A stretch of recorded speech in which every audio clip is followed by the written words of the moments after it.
à tous et bienvenue dans cette vidéo, dans ce petit point météo des énergies. Alors je sais qu'actuellement, ces énergies sont un petit peu chaotiques, un petit peu bouleversées, voire beaucoup, et bouleversantes pour bien d'entre vous. J'espère que vous réussissez à rester centré, à rester ancré. Si ce n'est pas le cas, vous pouvez passer par là. J'ai une petite méditation qui aide à l'ancrage. Je contribue chaque jour à ma façon à aider, accompagner les personnes qui le désirent en mettant une petite publication sur Facebook, sur mon Facebook, le lien est en dessous dans la boîte de dialogue. Et par exemple, la publication du jour, c'était un petit coup de pouce pour retrouver un peu de clarté mentale et de discernement grâce au bain joint. Vous pouvez le lire ici. En huile essentielle, bon, ça reste résinoïde, en huile essentielle ou alors en encens, mais en encens de bain joint en grains, avec une fumigation, avec du charbon ardent. Donc ça peut aider à la clarté mentale, à mettre un peu de cohérence peut-être dans une forme d'incohérence qui vous entoure ou qui est en vous, c'est-à-dire des pensées qui se bousculent, des peurs, des paniques, beaucoup de fake news, etc. Donc voilà. Le bain joint est une essence vibratoire qui pourra vous aider à remettre de la clarté mentale, à remettre de la cohérence. J'ai une pensée pour tous ceux qui traversent au plus près cette crise sanitaire, que ce soit au sein de notre pays, que ce soit les soignants, que ce soit les malades, la famille de ces malades, ou tout simplement à vous tous derrière votre écran. C'est des moments bien particulier sur les plans énergétiques que nous sommes en train de vivre, presque du jamais vu depuis plusieurs décennies. Alors c'est pas si loin que ça la dernière fois qu'il y a eu ce type de, on va dire, j'ai envie de parler de cohérence et de solidarité au niveau des humains. Même si le revers de la pièce, c'est de l'incohérence parfois des décisions prises ou des réactions qu'on peut avoir personnelles, par exemple de panique face à ce type de crise. Voilà, c'est une question de gestion personnelle des événements, de besoin de contrôle ou de besoin de contrôler, tout ça s'exprime. Et justement, comme je l'indiquais dans un autre de mes posts il y a à peine quelques jours, peut-être qu'on pourrait utiliser tout ce temps qui nous est donné actuellement pour développer notre compétence à la contemplation. Que ce soit la contemplation du monde extérieur, des oiseaux qui chantent encore plus, de votre nature devant vos yeux, s'il y en a et je vous le souhaite, qui prend une autre forme, moins de pollution déjà. Puis voilà, il y a quelque chose, une autre énergie qui est en train de se développer, qui est en train de nous traverser. Et il y a des énergies comme ça qui s'entrechoquent, de peur et d'amour, de paix et de panique. Donc voilà, essayez de rester bien centré. Je le redis, ce qui est important également, c'est le principe de reliance. On est tous reliés. Donc l'idée de la solidarité, de la cohérence, de la cohésion ne peut que aider quand ça vient faire résonance dans vos valeurs. Par exemple, ce que les gouvernements viennent vous demander, justement, ça peut créer du désalignement, de l'incohérence et parfois la dislocation de la cohésion sociale collective. Donc voilà, je vous laisse à votre discernement, à vos compétences de contemplation, d'auto-observation, de méditation. C'est aussi pour ça que j'ai mis une méditation le jour de l'équinoxe, puis aussi pour vous inviter à changer d'air dans votre tête, à ne pas rester figé, fixé sur tout ce qui se dit autour de cette crise sanitaire. Réouvrez vos fenêtres intérieures et extérieures. Essayez de vous apporter autre chose aussi. D'utiliser ces instants et ces temps qui peuvent vous paraître longs, peut-être pour certains, à vous enrichir de l'intérieur et à réapprendre à vous connaître et peut-être à connaître les autres avec lesquels vous vivez en confinement. Il y a tout un terrain propice pour une meilleure connaissance de soi, de l'autre, se relier aux autres, avoir de l'empathie pour l'autre, etc., etc.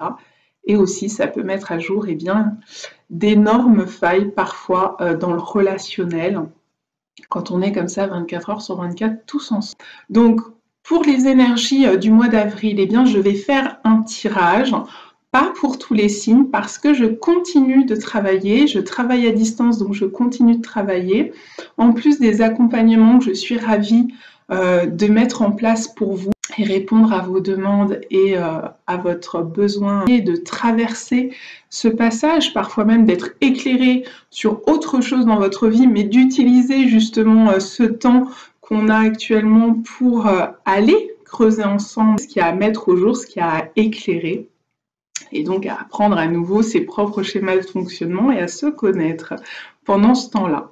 Donc je suis ravie de ça, mais en plus, j'ai aussi mon cours à distance à préparer, donc ce sera le second cours en format vidéo à distance pour tous ceux qui souhaitent s'inscrire. Le premier cours ayant eu lieu le vendredi 13 mars, écoutez, il a remporté un franc succès. Je remercie tous ceux qui sont inscrits et qui m'ont fait des retours plus que réconfortants, plus que vivifiants, et qui m'ont dit combien tout ça les avait beaucoup éclairés et beaucoup apporté. Donc merci à chacun d'entre vous et de votre participation et de vos retours, mais aussi de vos questions qui ont permis d'enrichir ce cours d'autant plus. Eh bien, la formule, au vu des circonstances, est renouvelée une seconde fois pour le cours du 4 avril. Cette fois-ci, on va justement aborder la question de l'ascension, puisque Pâques arrive à grands pas le 12 avril. Donc, on mettra un peu d'éclairage dessus. On va peut-être lever quelques couches de mystique et puis se réapproprier ce sens profond de l'ascension. Qu'est-ce que ça peut représenter pour chacun de nous en tant qu'humains là au XXIe siècle? Alors ça me semble d'autant plus intéressant et ça rentre d'autant plus en résonance qu'au final, eh bien, je viens d'entendre que le président Macron indiquait qu'il faudrait sans doute cette année que les fêtes religieuses, donc les fêtes de Pâques et puis voilà, qui ne durent pas que le dimanche de Pâques, qui sont un peu plus étalées dans le temps, également pour la Pâques juive, la Pâques orthodoxe, eh bien que tout ça puisse se fêter dans un cadre différent, donc en dehors de rassemblements collectifs. Donc je trouvais que ça tombait bien que je propose un cours le 4 avril sur ce sujet pour vous proposer ce cadre différent. Voilà, donc j'ai une newsletter en stand-by aussi à faire pour le mois d'avril, etc. Donc les tirages des énergies, ce ne sera pas tous les signes. Donc on va déjà commencer par faire les signes qui n'ont pas eu ces 2 derniers mois de tirage, donc les Sagittaires et les Vierges. Et puis, je vais ajouter les Béliers qui ont eu plus de 90% de j'aime sur le tirage du mois de mars. Donc, je vous remercie et je vous montre ma gratitude en vous proposant un nouveau tirage pour avril. Je vais ajouter, si j'ai du temps, sinon ne m'en voulez pas, les Scorpions, les Taureaux et les Lions qui, au mois de février, ont fait 100% de mention j'aime. Là encore, je souhaitais être dans la réciprocité de la gratitude et surtout de l'aide que je peux vous apporter, puisque évidemment, je vais faire passer en priorité les signes qui arrivent à se saisir de l'aide et des indications que je leur donne, plutôt que ceux qui en sont plus dubitatifs et qui ont plus de difficultés à se saisir de cet outil de tirage énergétique que je propose.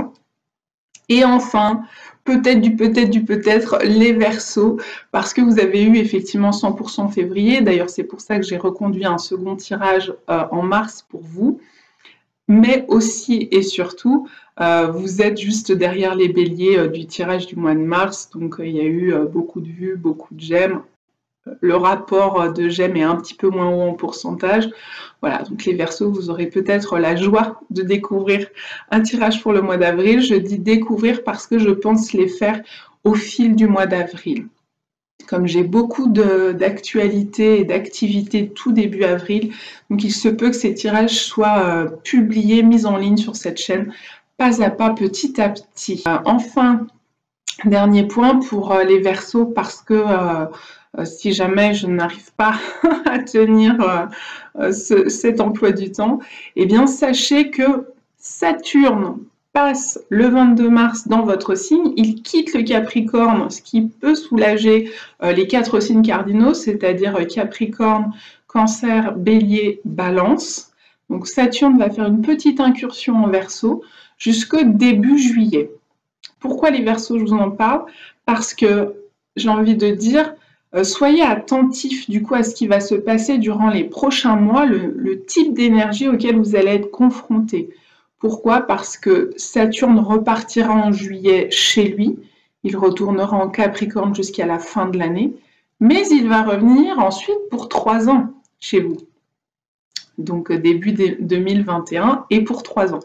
Donc c'est une sorte d'avant-goût, c'est une mise en bouche, un apéritif là les prochains mois pour vous les Verseaux. Donc essayez de contacter ces énergies, de voir un petit peu ce qui se passe quand Saturne est au-dessus de votre tête dans votre constellation. Alors pour les Verseaux, pour les ascendants Verseaux également, de voir un petit peu comment vous allez réagir et quel type d'expérience cette énergie vient vous proposer. Je le redis, parce que ce n'est qu'un avant-goût, c'est quelques mois. Et ensuite, il y aura 3 ans de Saturne en Verseau. Alors, du coup, c'est pas mal de prendre déjà la température maintenant. À savoir, sans vouloir colorer de trop votre impression à ces énergies de Saturne en Verseau, c'est que Saturne, quand il entre en Verseau, il se met en tension avec, déjà il se met en relation avec le maître du Verseau qui est bien Uranus. Uranus en ce moment est en Taureau. Et du coup, ça fait pas ami-ami. C'est pour ça que je parlais plus de tension, de dissension possible. Après voilà, Saturne ça reste les structures et le Verseau ça reste la nouveauté. Donc je pense qu'énergétiquement il y aura une sorte d'impulse à déstructurer ou à restructurer ou à remettre en question les structures déjà établies et existantes dans votre vie. Donc structure familiale, structure physique du lieu d'habitation, structure de votre lieu de travail. Ça peut être la restructuration également de votre entreprise, de l'institution pour laquelle vous travaillez. Ça peut être une remise en question, vous, au sein de votre place, au sein que vous décidez, vous, de vous remettre en question en disant, mais finalement, est-ce que j'ai vraiment envie de continuer à travailler pour cette entreprise, pour cette administration, par exemple, ou qu'il va y avoir du chambardement à l'intérieur de l'organisation de cette structure pour laquelle vous travaillez. Tout est possible. Ça peut être une réorganisation du foyer, de la maison, des structures à plus grande échelle bancaire, économique, sociale, boursière, voilà, ce type de choses. Donc soyez ouverts à tout ça les Verseaux, il risque d'y avoir des changements structurels profonds. Mais je pense plutôt qu'ils auront lieu à partir de 2020 et pour les 3 ans qui suivront en ce qui vous concerne. Et que là, c'est comme si on vous donnait juste l'indication de à quel endroit ça va taper. Je pense que les prochains mois, c'est ça qui va vous être dit les Verseaux. Que on va venir vous désigner du doigt, que l'univers, votre soi supérieur, va venir vous mettre sur la piste, sur le chemin de... C'est à cet endroit-là qu'il y a une déstructuration, une restructuration à prévoir ou qui risque d'être prévue pour un peu plus tard. Voilà. En souhaitant à tous le meilleur.